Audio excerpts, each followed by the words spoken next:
A paz do Senhor, meus queridos, bem-vindos ao estudo de mais uma lição da Escola Bíblica Dominical. Hoje daremos início a esta belíssima revista com um maravilhoso tema bíblico. Vamos estudar o assunto Homens dos quais o mundo não era digno, o legado de Abraão, Isaque e Jacó. Tome a sua revista e prepare-se para esta caminhada de fé com os patriarcas. Hoje estudaremos a lição de número 1 com o seguinte tema: Abraão, seu chamado e sua jornada de fé. Que Deus abençoe a todos, tenhamos boas aulas neste trimestre para a glória do nome do Senhor Jesus Cristo. Abraão, Isaque e Jacó são os patriarcas fundadores da nação de Israel, narrados em Gênesis, capítulo 12, do capítulo 12 ao capítulo 50. Como homens de fé escolhidos por Deus para iniciar a linhagem do povo eleito. Abraão, o primeiro patriarca, foi chamado pai da fé e o iniciador da linhagem hebreia. Deus o chamou para deixar sua terra natal, Ur dos Caldeus, e ir para uma terra desconhecida, prometendo torná-lo pai de uma grande nação. Deus estabeleceu uma aliança com ele, garantindo descendência numerosa, como as estrelas. Já em idade avançada, ele e sua esposa Sara tiveram Isaque. Mais tarde, Abraão foi provado por Deus ao receber a ordem de oferecer Isaque em sacrifício no Monte Moriá, sendo impedido por um anjo no último instante. Isaque, o segundo patriarca, foi chamado o filho da promessa, elo fundamental para a continuidade da promessa divina. Nasceu quando Abraão tinha 100 anos e Sara 90, sendo visto como prova de que nada é impossível para Deus. Diferente de seu pai, teve uma vida mais pacífica e sedentária na terra de Canaã. Casou-se com Rebeca, foi pai dos gêmeos Esaú e Jacó. Isaque morreu com a idade de 180 anos. Jacó, o terceiro patriarca, neto de Abraão, aquele que depois teve o seu nome mudado para Israel, seguindo a estratégia de sua mãe, obteve a bênção da primogenitura que pertencia a seu irmão Esaú. Por esta razão, passou 20 anos fora de casa e nunca mais viu a sua mãe. Depois de repensar a sua vida, voltou para casa. No caminho, Jacó lutou com Deus e desejou ter sua vida mudada. Como sinal do milagre, Deus feriu a sua coxa e lhe deu um novo nome, Israel. Jacó teve 12 filhos e uma filha, cujos descendentes formaram as 12 tribos de Israel. Jacó viveu seus últimos dias no Egito como homem respeitável e profeta de Deus. Depois de morto, seu corpo foi transportado para Canaã no maior cortejo fúnebre da Bíblia. Seu corpo encontra-se sepultado na cova de Macpela, onde foram sepultados Abraão, Sara, Isaque, Rebeca e Leia. Os patriarcas não eram perfeitos, mas demonstraram perseverança e fé inabalável em Deus. Suas histórias ligam o povo de Israel diretamente à aliança divina e preparam um caminho para a narrativa da redenção. Deus de Abraão, Deus de Isaque e Deus de Jacó é a expressão textual mais conhecida na Bíblia para identificar o Deus das alianças e das promessas. É uma referência direta ao Deus que nunca falha com aqueles que seguem pela sua trilha. As lições deste trimestre serão baseadas nas experiências dos 3 patriarcas. Estejamos prontos para essa nova jornada pelas páginas da Sagrada Escritura. Ponto de número 1. Deus chama Abrão. A fé de Abrão diante do chamado. Ora, o Senhor disse a Abrão: sai-te da tua terra e da tua parentela e da casa de teu pai, para a terra que eu te mostrarei. Gênesis 12, verso 1. Quando Deus chamou Abrão do meio da idolatria, quando se encontrava em Ur dos Caldeus, uma cidade dedicada a Nanar, o deus Lua. Abraão não conhecia o verdadeiro Deus e não havia feito nada para merecer conhecê-lo, mas Deus, em sua graça, o chamou. Abraão tinha 75 anos quando Deus o chamou, de modo que a idade não é obstáculo para a fé. Ele confiou em Deus durante 100 anos.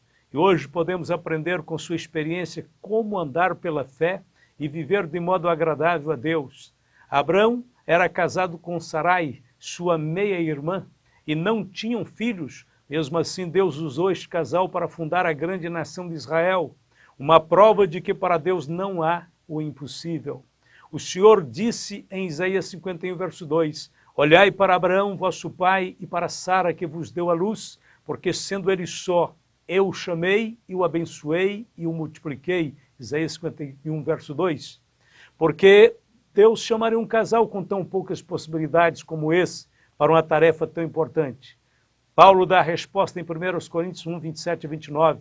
Mas Deus escolheu as coisas loucas deste mundo para confundir as sábias, e Deus escolheu as coisas fracas deste mundo para confundir as fortes.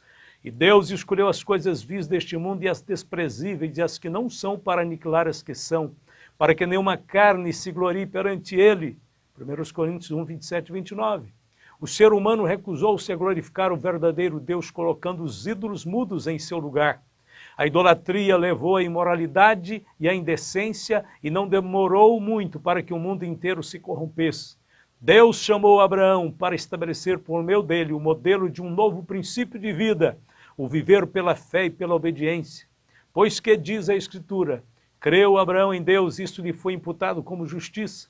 Ora, aquele que faz qualquer obra não lhe é imputado o galardão segundo a graça, mas segundo a dívida.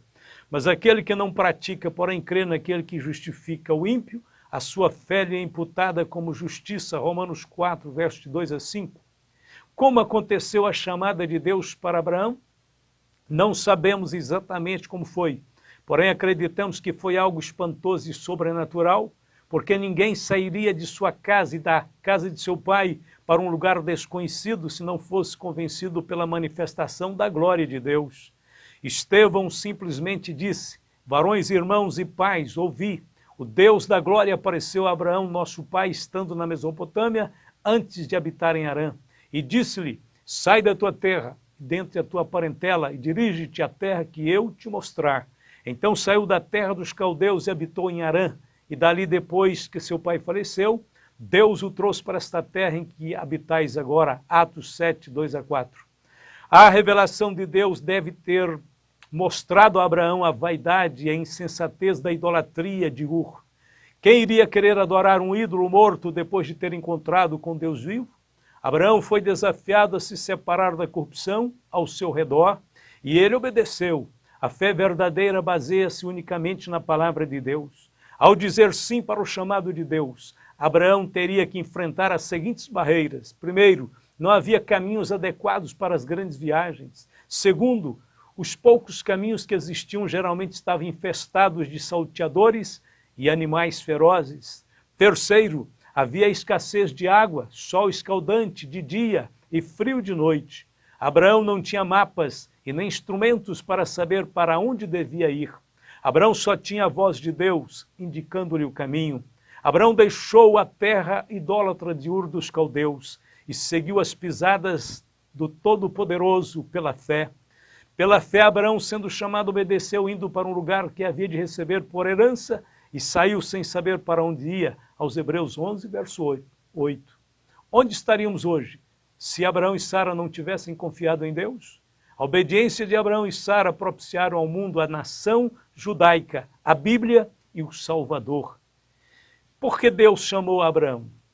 Há pelo menos 3 motivos pelos quais Deus chamou Abraão e Sara. Primeiro, em seu amor, Deus estava preocupado com a salvação do casal, de modo que revelou a eles a sua glória e compartilhou com eles as suas bondosas promessas. Segundo, em seu desígnio eterno, o propósito de Deus era abençoar a todos os povos da terra. E isso se cumpriria quando Deus enviasse o seu Filho ao mundo por meio da descendência de Abraão. Cristo morreu pelos pecados do mundo todo, 1 João 2,2, 1 João 4,14. A vida de Abraão seria um exemplo para os cristãos viverem pela fé. Abraão e Sara não seriam perfeitos, mas de modo geral sua caminhada caracterizou-se pela fé e pela obediência.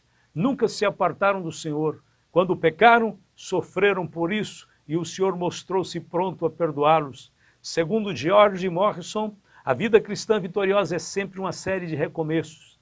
A vida de Abraão e Sara revela que quando confiamos em Deus, nenhuma prova é impossível de vencer e nenhum fracasso é permanente.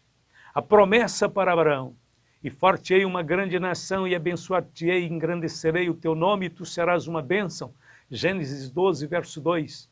Ao invés de dar explicações a Abraão, Deus lhe deu promessas. Ao invés de estabelecer regras, fez uma aliança com ele. A palavra hebraica para aliança tem vários significados. Primeiro, comer com alguém, o que sugere comunhão e concordância. Segundo, atar ou acorrentar, o que significa compromisso. E terceiro, distribuir, o que sugere compartilhar. Quando Deus faz uma aliança, entra num acordo e compromete-se a cumprir suas promessas. Trata-se de um ato da graça. A fé não se baseia em sentimentos, mas na palavra de Deus. Deus falou a Abraão e disse o que faria para ele e por meio dele, se ele confiasse e obedecesse. Nós somos salvos não ao fazer promessas a Deus, somos salvos a crer nas promessas de Deus. A maneira como respondemos às promessas divinas determina aquilo que ele fará em nossas vidas. As bênçãos de Deus para Abraão. O texto de Gênesis, capítulo 12, verso de 1 a 3, está em oposição ao texto de Gênesis 11, verso de 1 ao 9. Em Babel temos um projeto de homens, em Ur dos Caldeus um projeto de Deus. Em Babel queriam edificar uma grande torre. Em Ur, Deus anuncia a criação de uma grande nação. Em Babel, os homens não queriam sair daquele lugar. Em Ur, Deus mandou Abraão sair de sua terra. Em Babel, os homens disseram, façamos. Para Abraão, Deus disse, farei. Em Babel, os homens queriam que os seus nomes se tornassem célebres. A Abraão, Deus disse, engrandecerei o seu nome. O resultado final de Babel foi a confusão das línguas e a divisão das nações. O resultado final do projeto de Deus por meio de Abraão foi a formação da igreja e a unidade dos povos pelo corpo de Cristo. Porque ele é a nossa paz, o qual de ambos fez um, e tendo derribado a parede da separação que estava no meio, a inimizade, aboliu na sua carne a lei dos mandamentos, na forma de ordenanças, para que dos dois criasse em si mesmo um novo homem, fazendo a paz, e reconciliasse ambos em um só corpo com Deus, por intermédio da cruz, destruindo por ela a inimizade. Efésios 2, 14 e 16. Certamente deve ter sido muito difícil para Abraão e Sara crerem que Deus iria abençoar o mundo todo por meio de um casal idoso e sem filhos, mas foi exatamente o que ele fez. Quando Abraão estava com 99 anos, Deus mudou seu nome para Abraão, cujo significado é pai de muitas nações. Seu nome foi engrandecido pelo Eterno de forma que talvez ele nunca tenha imaginado. O exemplo de Abraão mostra que o Todo-Poderoso é quem promove aqueles que o amam e nele confiam e nele esperam. Ponto de número 2. A obediência de Abraão a Deus. Atendendo o chamado. Abraão não hesitou em obedecer a Deus. Ele deixou a sua parentela e o conforto da cidade e seguiu sem saber para onde ia. Ele esperava encontrar uma cidade melhor, que fora planejada e edificada por Deus, uma cidade de alicerces permanentes, porque aguardava a cidade que tem fundamentos, da qual Deus é o arquiteto e edificador. Hebreus 11, verso 10. Abraão ainda não conhecia todo o significado da fé, como conhecemos hoje. Mesmo assim, creu em Deus e partiu para o lugar determinado pelo Senhor. Um descuido. Os primeiros passos de fé nem sempre são perfeitos, o que explica o motivo de Abraão não ter sido completamente obediente a Deus. Em vez de deixar a família conforme Deus havia ordenado, quando saiu de Ur, Abraão levou consigo o pai, o sobrinho Ló, e foram até Harã, onde o seu pai morreu. Devido a isso, Abraão não obedeceu plenamente ao Senhor e mais tarde Ló criou sérias dificuldades para Abraão. A vida de fé exige total dedicação ao Senhor. Deus nos testa a fim de edificar a nossa fé e de extrair o que é de melhor em nós. Quando andamos pela fé, só podemos nos apoiar em Deus. Só podemos confiar em sua palavra, em seu caráter, em sua vontade, em seu poder. Deus nos chama primeiramente para a solidão com Ele e depois para o afastamento de toda a sustentação que vem dos homens. Deus não aceita que façamos concessões. A passagem por Harã. Tomou Tera a Abrão, seu filho, e a Ló, filho de Harã, filho de seu filho, e a Sarai, sua nora, mulher de seu filho Abrão, e saiu com eles de Ur dos Caldeus para ir à terra de Canaã, e foram até Harã, onde ficaram, Gênesis 11, 31. Comparando Gênesis, capítulo 15, verso 7, e Atos, capítulo 7, de 2 a 4, compreendemos que a primeira chamada de Abraão realmente se deu na cidade de Ur dos Caldeus. Nem sempre Deus nos leva diretamente ao propósito que Ele definiu para nós. Antes de chegar a Canaã, Abraão e os que lhe acompanhavam tiveram que passar um tempo em Harã, cidade importante da Mesopotâmia. Certamente Deus queria forjar o seu caráter antes de sua chegada ao seu destino. A viagem de Abraão e sua família para Harã exigiu um enorme esforço de uma caminhada de 970 quilômetros, sob a liderança de Tera, pai de Abraão. Certamente o amor de um filho por seu pai idoso fez Abraão protelar em Harã. Mas finalmente chegou o dia em que Deus renovou a sua chamada a Abraão, convocando-o a deixar aquele lugar e sua família, a fim de seguir para a terra que Deus lhe daria por herança, tornando-o o pai de uma poderosa nação. Partiu, pois, Abraão como filho, como servo de Deus, como o Senhor lhe ordenara, e Ló foi com ele. Tinha Abraão 75 anos quando saiu de Harã. Levou então Abraão consigo a Sarai, sua mulher, a Ló, filho de seu irmão, e a todos os bens que haviam adquirido, e as pessoas que lhes acresceram em Harã. Partiram para a terra de Canaã, e lá chegaram. O texto sugere que a família de Abraão prosperou muito em Harã. A longa jornada de Abraão, Sara, Ló e seus empregados e rebanhos até a terra de Canaã foram de mais ou menos 800 quilômetros. E não há maiores informações sobre o percurso. Quando ali chegaram, eram estrangeiros e peregrinos em meio a uma sociedade pagã. Ponto de número 3. As lutas que Abraão enfrentou ao chegar a Canaã. A dificuldade contra a fome. Atravessou Abraão a terra até Siquém, até o carvalho de Moré. Nesse tempo os cananeus habitavam essa terra. Apareceu o Senhor a Abraão e lhe disse: darei à tua descendência essa terra. Ali edificou Abraão um altar ao Senhor que lhe aparecera. Passando dali para o monte, ao oriente de Betel, armou a sua tenda, ficando Betel ao ocidente e Ai ao oriente. Ali edificou um altar ao Senhor e invocou o nome do Senhor. Gênesis 12, de 6 a 8. Abraão entrou em Canaã pelo sul, indo até a região de Siquém, situada a 50 quilômetros ao norte de Jerusalém, onde Deus lhe apareceu. Ali recebeu a confirmação da promessa da terra e edificou um altar ao Senhor.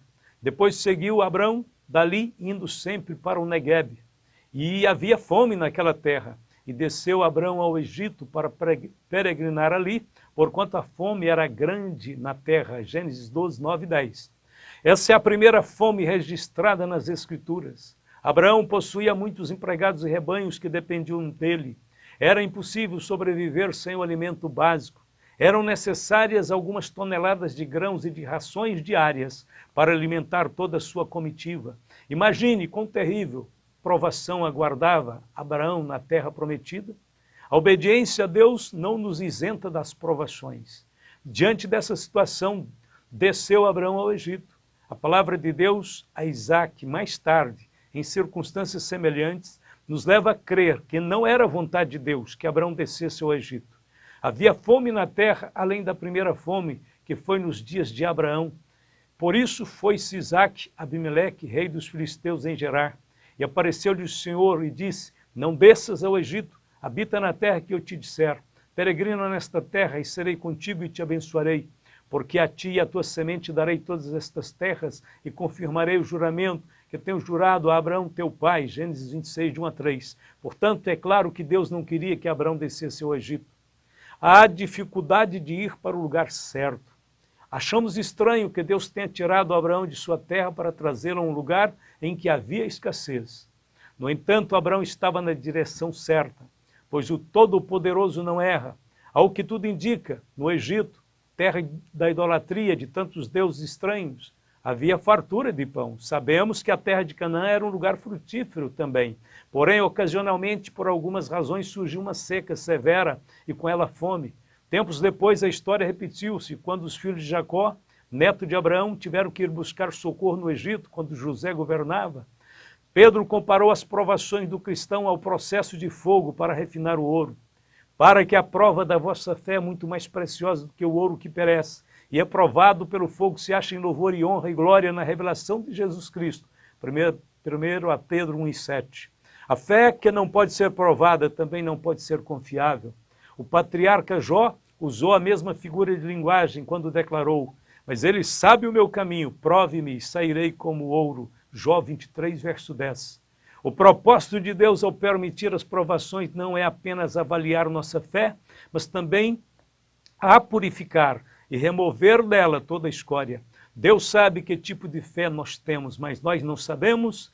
A única maneira de progredir na escola da fé é passando pelas provas. O erro de Abraão foi não buscar a direção de Deus. Quando as circunstâncias se complicaram, ele ficou pasmo, perdeu a direção. Nós não devemos ficar onde Deus não nos queira que estejamos. A Bíblia diz que se não sabemos a direção, devemos ficar na última ordem que Deus nos deu. Ficar no local até que Ele diga para nós para onde mover.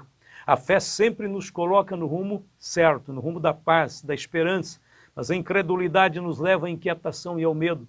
Portanto, assim diz o Senhor Jeová: eis que eu assentei em Sião uma pedra já provada, pedra preciosa de esquina, que está bem firme e fundada. Aquele que crer, não se apresse. Isaías 28, 16.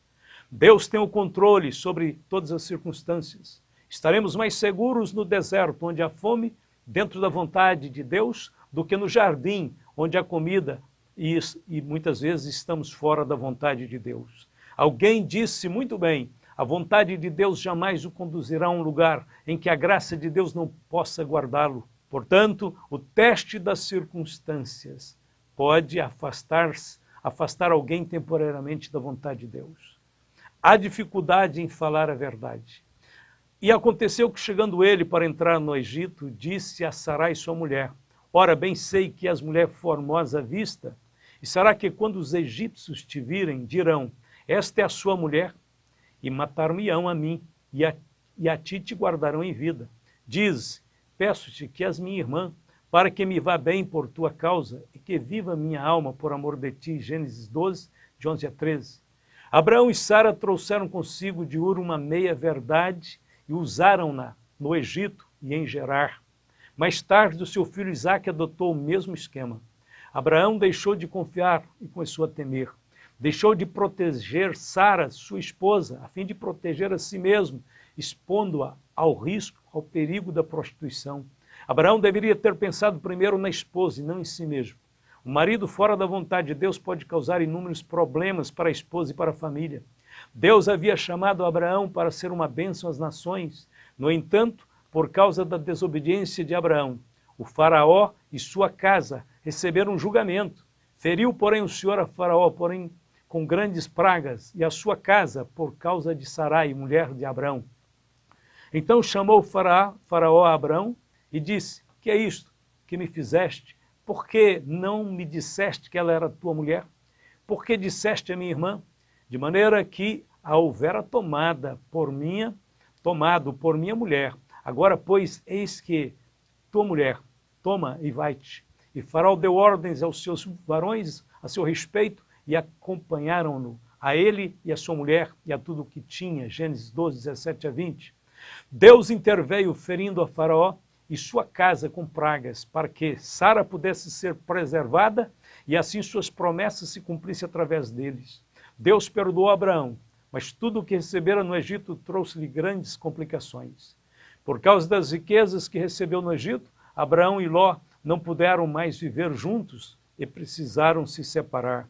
Agar, a escrava egípcia, trouxe divisão e tristeza para o lar de Abraão. Depois de passar pelo Egito, Ló começou a ter atitudes ambiciosas e independentes que trouxeram ruína para sua família. A lição prática de tudo isso é que, simplesmente, não devemos abandonar o lugar onde Deus nos colocou. Não existe registro de que Abraão tenha edificado nenhum altar no Egito. Aquele que viria a ser o pai dos que creem ainda estava longe de alcançar a estatura do homem ideal, que depende totalmente de Deus. Mas ele estava no caminho. Deus estava tratando de sua vida. Ele cresceria gradativamente até chegar ao ponto de entregar tudo ao Senhor. Se você desobedeceu ao Senhor, saia do Egito, volte para Canaã, volte a edificar altares ao Senhor. Lembre-se, a vida vitoriosa é sempre uma série de recomeços. Vamos para a conclusão da lição.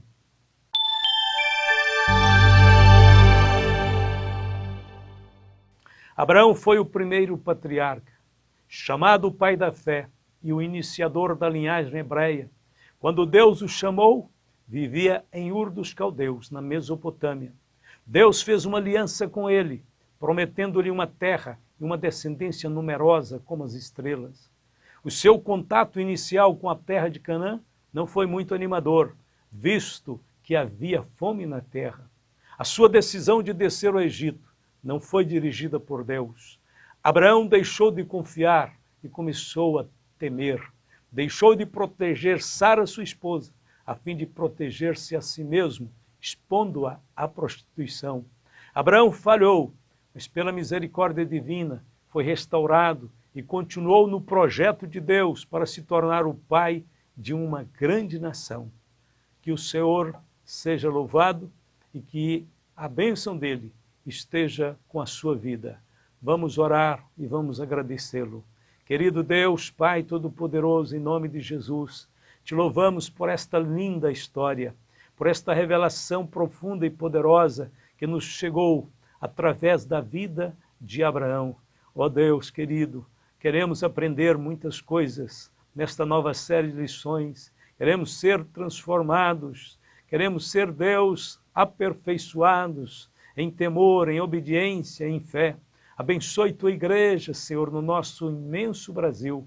Abençoe todos os pregadores, todos os professores, abençoe todos os nossos líderes. Guarda em seu amor, em sua bondade. Abençoe meu irmão, minha irmã, que está ouvindo a tua palavra, que recebeu a palavra da fé neste momento.